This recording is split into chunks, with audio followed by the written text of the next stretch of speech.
সূরা নম্বর 13 আয়াত নম্বর 38-এ। ভাই, আপনার কি সমস্যা? বারবার হাত তুলছেন কেন? আপনার উত্তরটি ভুল, স্যার। আমি কি ভুল বলেছি? স্যার 2 মিনিট লাগবে শুধু। আপনার 2 মিনিট মানে 2 ঘন্টা। না, 2 মিনিট, শুধু 2 মিনিট।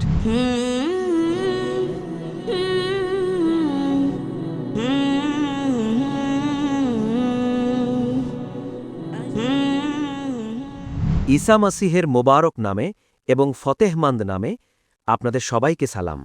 আমার নাম সাইমন পারভেজ এবং আমি ফয়সালাবাদ থেকে এসেছি। আমার প্রথম অনুরোধ এটি যে প্রথমে আমার কথাটি সম্পূর্ণ শোনা হোক, যাতে ভালোভাবে আমিও দিকনির্দেশনা পাই। তো আমার প্রশ্ন এটি, ভাই সাহেব, আপনি যদি ভাষণ না দেন তবে আপনার কথা শুনব। আপনি যদি ভাষণ দিতে এসেছেন তবে এটি ভাষণের সেশন নয়। আপনি আপনার প্রশ্নটি সংক্ষেপে করুন। যদি 3 বা 4 বাক্যে করতে না পারেন তবে অন্যদের সুযোগ দিন। স্যার 2 মিনিট লাগবে শুধু। আপনার 2 মিনিট মানে 2 ঘন্টা। না, 2 মিনিট, শুধু 2 মিনিট। আরে আপনার ভাই, খ্রিস্টান ভাই 1 সেকেন্ডকে 1 ঘন্টা বলে। तो 2 मिनट कितने हो गए? 120 घंटे। ওটা ব্যঙ্গাত্মক কথা ছিল, কিন্তু সে কথা বাদ দিন। আমি আমার কথা বলছি। আমি 2 মিনিট পর আমি শেষ করে দেব। আসল 2 মিনিট হ্যাঁ জি, নোট করবেন। শুরু হয়ে গেল আপনার 2 মিনিট। বলা হয় কোরআন এবং মুসলিমদের মতে 4 আসমানি কিতাব আছে, মানে ঈশ্বরের বাক্য: তওরাত, জাবুর, ইনজিল এবং কোরআন। কিন্তু কোরআন পাকের হেফাজতের দায়িত্ব আল্লাহ তাআলা নিজে নিয়েছেন। তো বাকি 3 কিতাব যা আসমানি, ঈশ্বরের শব্দ, তাদের হেফাজতের দায়িত্ব আল্লাহ তাআলা নিজে কেন নিলেন না? এবং যদি তা পরিবর্তন হয়ে থাকে তবে এর জন্য দায়ী কে? 1 মিনিট হয়ে গেল। ভাই সাহেব, আধা মিনিট হয়েছে। ধন্যবাদ, একদম সঠিক। আধা মিনিট দাও, দেব। 2 মিনিট অনেক হয়ে যায়, তবু আমি আপনাকে দিয়েছি আপনার ভালোবাসাই। ধন্যবাদ স্যার। আমি আপনাকে ভালোবাসি ভাই। Love you too. ভাই সাহেবের প্রশ্ন একদম ভালো ছিল। মাশাআল্লাহ, 4 বাক্যে আধা মিনিটের কম সময়। আধা মিনিটের কম, এটা সঠিক। আধা মিনিট নাও, 1 মিনিট নাও। 2 মিনিট অনেক হয়ে যায়, তবু আমি দিয়েছি। भाई साहब का सवाल एकदम साफ है। একদম পরিষ্কার। এবং উর্দুতে আছে যে যখন কোরআনের লেখা আছে যে আল্লাহ তাআলার 4 কিতাব আছে, तोरा, जबूर, इंजील और कुरान। তো আল্লাহ তাআলা শুধু কোরআনের হেফাজত কেন করলেন? বাকি আসমানি কিতাব, বাকি যা কালাম ছিল, তারা হেফাজত কেন করলেন না? খুব ভালো প্রশ্ন। যারা আমি প্রশ্ন সংক্ষেপে দিয়েছিলাম, বিস্তারিত আমি আমার ভাষণ হয়তো আপনি শোনেননি। এবং ভাই সাহেব সঠিক বলছেন যে কোরআন মাজিদে উল্লেখ, আল্লাহ তাআলা বলেছেন সূরা রাদে, সূরা নম্বর 13 আয়াত নম্বর 38-এ, वलिकुल्ली अजलन किताब। প্রতিটি যুগে আমি কিতাব পাঠিয়েছি, কিতাব নাজিল করেছি। নাম ধরে শুধু 4টির উল্লেখ আছে: তাওরাত, জাবুর, ইনজিল এবং কোরআন। তাওরাত হলো সেই ওহী, সেই কিতাব যা আল্লাহ মুসা আলাইহিস সালামের উপর নাজিল করেছেন। জাবুর হলো সেই কিতাব, সেই ওহী যা আল্লাহ দাউদ আলাইহিস সালামের উপর নাজিল করেছেন। ইনজিল হলো সেই কিতাব, সেই ওহী যা আল্লাহ ঈসা আলাইহিস সালামের উপর নাজিল করেছেন। আর কোরআন মাজিদ আল্লাহ সুবহানাহু ওয়া তাআলার শেষ কিতাব, শেষ নবী মুহাম্মদ সাল্লাল্লাহু আলাইহি সাল্লামের উপর নাজিল করা হয়েছে। ভাই সাহেবের একদম ভালো একটি প্রশ্ন যে আল্লাহ যখন কোরআন মাজিদে বলেছেন, আর আমি উল্লেখ করেছি সূরা হিজরে, সূরা নম্বর 15 আয়াত নম্বর 9 যে আমি কোরআন নাজিল করেছি, আমরা এর হেফাজত করব। তাহলে আল্লাহ তাআলা শুধু কোরআনের হেফাজত কেন করলেন? বাকি আসমানি কিতাব, বাকি কালামের হেফাজত করার দায়িত্ব কেন নিলেন না? খুব গুরুত্বপূর্ণ প্রশ্ন, খুব ভালো প্রশ্ন। এর উত্তর হলো, এর আগে যতগুলো কিতাব নাজিল করা হয়েছিল, কোরআন মাজিদের আগে যত ওহী এসেছিল, সেগুলো শুধু একটি নির্দিষ্ট সময়ের জন্য ছিল, আর একটি নির্দিষ্ট সম্প্রদায়ের জন্য ছিল। উদাহরণস্বরূপ, কোরআনে বলা হয়েছে যে ঈসা আলাইহিস সালাম নবী ছিলেন বানি ইসরায়েলের, শুধু ইসরায়েলের জন্য ছিলেন, সারা বিশ্বের জন্য ছিলেন না। বাইবেলে বলা হয়েছে I have been sent only to the lordship of Israel. ঈসা আলাইহিস সালাম রেড লেটার বাইবেলে, গসপেলে বলেন, I have been sent only to the lordship of Israel. আমি শুধু প্রেরিত হয়েছি ইসরায়েলের হারিয়ে যাওয়া মেষদের কাছে। আমি শুধু প্রেরিত হয়েছি তাদের কাছে যারা বানি ইসরায়েল, যারা পথভ্রষ্ট হয়েছে। আরে বাইবেলেও বলা হয়েছে যে ঈসা আলাইহিস সালাম প্রেরিত হয়েছিলেন শুধু বানি ইসরায়েলের জন্য।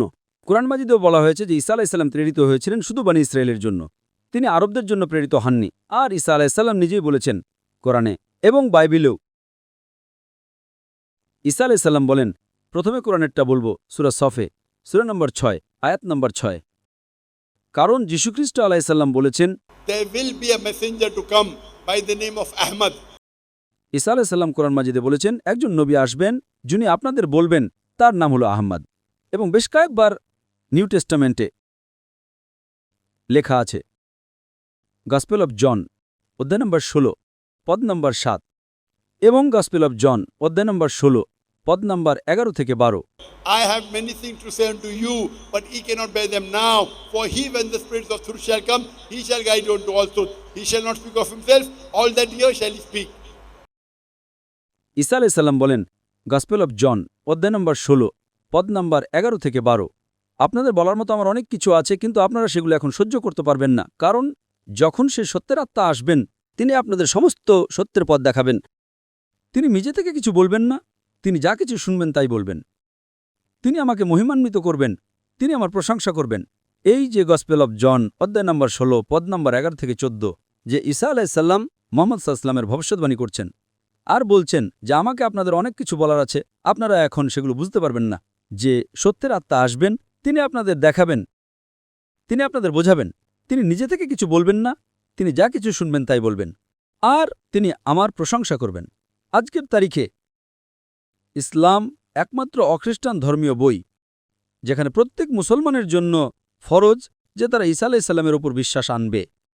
আপনি যে কোনো অখ্রিস্টান ধর্মীয় বই তুলেন, কোরআন হলো একমাত্র অখ্রিস্টান ধর্মীয় বই যেখানে প্রত্যেক মুসলমানের জন্য মানা ফরজ যে তারা ঈসা আলাইহিস সালামকে নবী হিসেবে মানবে।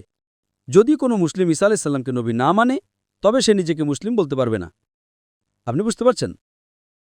তো ঈসা আলাইহিস সালাম এসেছিলেন শুধু বনী ইসরায়েলের জন্য, মুসা আলাইহিস সালামও এসেছিলেন বনী ইসরায়েলের জন্য। তো যত নবী শেষ নবী মুহাম্মদ সাল্লাল্লাহু আলাইহি ওয়াসাল্লামের আগে এসেছিলেন তারা শুধু নিজেদের লোকের জন্য এসেছিলেন। আর যে কালাম তাদের জন্য নাজিল করা হয়েছিল, যে কালাম আল্লাহ নাজিল করেছেন সেটা শুধু ওই লোকদের জন্যই ছিল। কিন্তু মুহাম্মদ সাল্লাল্লাহু আলাইহি ওয়াসাল্লাম যেহেতু শেষ নবী ছিলেন, আল্লাহ তাআলা বলেন সূরা আহজাবে সূরা নম্বর 33 আয়াত নম্বর 40 ما كان محمد أبا أحد من رجالكم ولكن رسول الله وخاتم النبيين وكان الله بكل شيء عليما। যে মুহাম্মদ সাল্লাল্লাহু আলাইহি ওয়াসাল্লাম আপনাদের পুরুষদের মধ্যে কারোর পিতা নন, বরং তিনি শেষ নবী আর খাতামুন নবীন, وكان الله كل شيء عليما। আর আল্লাহ তাআলা সবকিছু জানেন। যেহেতু কোরআনে লেখা আছে যে মুহাম্মদ সাল্লাল্লাহু আলাইহি ওয়াসাল্লাম শেষ নবী, তিনি শুধু আরবদের জন্য প্রেরিত হননি, তিনি সমগ্র মানবজাতির জন্য প্রেরিত হয়েছিলেন। আল্লাহ তাআলা বলেন সূরা আম্বিয়ায় সূরা নম্বর 21 আয়াত নম্বর 107 وما أرسلناك إلا رحمة للعالمين। সূরা আম্বিয়া সূরা নম্বর 21 আয়াত নম্বর 107 وما أرسلناك إلا رحمة للعالمين। যে আমি মুহাম্মদ সাল্লাল্লাহু আলাইহি ওয়াসাল্লামকে পাঠাইনি, বরং সমগ্র রহমত হিসেবে সমগ্র জগতের জন্য, সমগ্র মানবজাতির জন্য, সমগ্র সৃষ্টির জন্য। আর যেহেতু এর আগে যত ওহী এসেছে তোরা, জবুর, ইনজিল, সুফ, ইব্রাহিম, সেগুলো শুধু একটি নির্দিষ্ট সময়ের জন্য ছিল আর শুধু একটি নির্দিষ্ট দলের জন্য ছিল। কোরআন মাজিদ শুধু মুসলমানদের জন্য পাঠানো হয়নি, শুধু আরবদের জন্য পাঠানো হয়নি। কোরআন মাজিদে উল্লেখ আছে সূরা ইব্রাহিমে সূরা নম্বর 14 আয়াত নম্বর 1 আলিফ লাম রা। আমি কোরআন পাঠিয়েছি যাতে মুহাম্মদ সাল্লাল্লাহু আলাইহি ওয়াসাল্লাম মানবজাতিকে অন্ধকার থেকে আলোতে নিয়ে আসেন। কোরআন মাজিদে উল্লেখ আছে সূরা ইব্রাহিমে সূরা নম্বর 14 আয়াত নম্বর 52 Here is a message for mankind. Let them know there is one God. Let them know. Let the men of understanding take heed. তারা যেন এটি জানে এবং বুদ্ধিমান মানুষরা যেন তা থেকে শিক্ষা নেয়। আপনারা এটা বুঝে নিন, সমগ্র মানবজাতির জন্য কোরআন মাজিদ, আর তারা যেন জেনে নেয় যে আল্লাহ মাত্র একজনই। কোরআনে লেখা আছে সূরা বাকারায় সূরা নম্বর 2 আয়াত নম্বর 185 রমজান সেই মাস ছিল যে মাসে কোরআন নাজিল হয়েছিল। রমজান সেই মাস ছিল যে মাসে কোরআন নাজিল হয়েছিল সমগ্র মানবজাতির হেদায়ত আর সত্য আর মিথ্যের মাঝে ফায়সালা করার জন্য। কোরআন মাজিদে উল্লেখ আছে সূরা জুমারে Surah number 39, ayat number 41. যে কোরআন মাজিদ আল্লাহ নাজিল করেছেন মুহাম্মদ সাল্লাল্লাহু আলাইহি ওয়াসাল্লামের উপর যাতে তিনি মানবজাতিকে হেদায়েত দেন, শুধু মুসলমানদের নয়, শুধু আরবদের নয়। তো যেহেতু কোরআন মাজিদ আল্লাহর শেষ কালাম, এরপর আর কোনো কালাম আসবে না। আল্লাহ সুবহানাহু ওয়া তাআলা বাকি যত কিতাব এসেছে সেগুলোকে সংরক্ষিত রাখা সঠিক মনে করেন, এটা যৌক্তিক। আমরা যখন যাই, আমরা পড়ি, আমরা বিজ্ঞান নিয়ে গবেষণা করি, তো বিজ্ঞানের ভেতর আপনি যখন পড়াশোনা করেন তখন আপনি লেটেস্ট এডিশনের বই পড়বেন নাকি পুরনো বই? পুরনো বইয়ে ভুল থাকতে পারে, হতে পারে ভুল নেই, হতে পারে অসম্পূর্ণ আছে। আপনি কোন বই পড়বেন? Latest addition. তো কোরআন মাজিদ আল্লাহ সুবহানাহু ওয়া তাআলার শেষ কালাম মানবজাতির জন্য। আর আল্লাহ তাআলা এর ভেতর সমগ্র মানবজাতির সব সমাধান দিয়েছেন। আপনি জিজ্ঞেস করবেন আল্লাহ সুবহানাহু ওয়া তাআলা কোরআন মাজিদ আগে কেন নাজিল করলেন না, আগে কেন তাওরাত দিলেন, তারপর জাবুর দিলেন, তারপর ইনজিল দিলেন, তারপর কোরআন?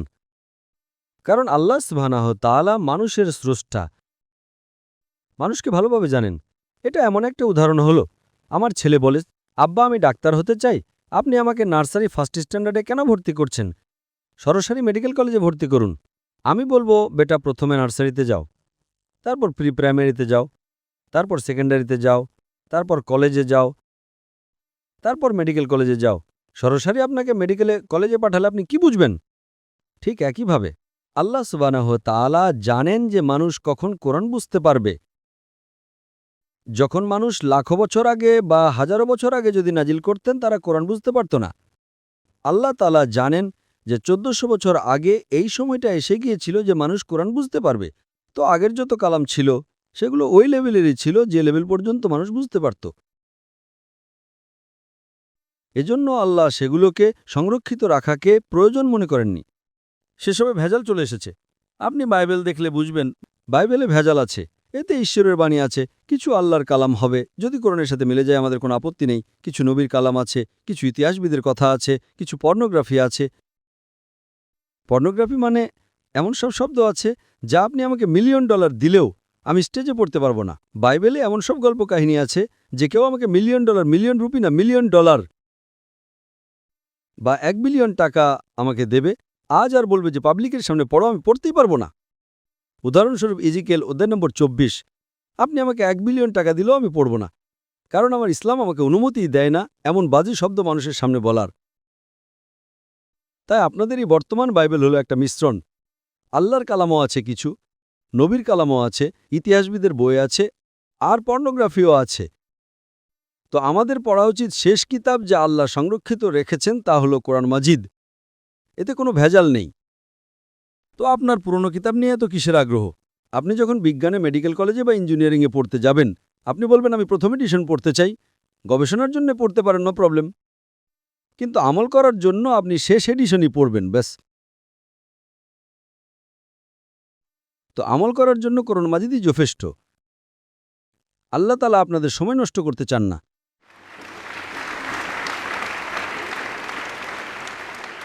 শেষ এডিশন, আল্লাহ তাআলা এটিকে সংরক্ষিত রেখেছেন। আপনি যদি তুলনামূলক ধর্মতত্ত্বের বিশেষজ্ঞ হতে চান তো নো প্রবলেম। সাধারণ মানুষের কেন সময় নষ্ট করছেন, আপনি বুঝতে পারছেন? তো আল্লাহ সুবহানাহু ওয়া তাআলা আমাদের মালিক, হাকিম, তিনি জানেন। আপনার যদি তুলনামূলক ধর্মতত্ত্বের বিশেষজ্ঞ হওয়ার ইচ্ছা থাকে, আমি তুলনামূলক ধর্মতত্ত্বের ছাত্র, আমি পড়েছি, আমি কেন বলবো বাকি মুসলমানদের পড়তে? তো আল্লাহ সুবহানাহু ওয়া তাআলা মানুষের জন্য সহজ চান, পরিষ্কারভাবে বলে দিয়েছেন এটাই শেষ কালাম, এর উপর আমল করো, এবং একটি ধর্ম যা আল্লাহ সবসময় শিখিয়েছেন। Inna dina indallahi al-Islam. সূরা ইমরান সূরা নম্বর 3 আয়াত 19 নম্বর, যে শুধু একটি দিনই আল্লাহর কাছে সঠিক, তা হলো ইসলাম।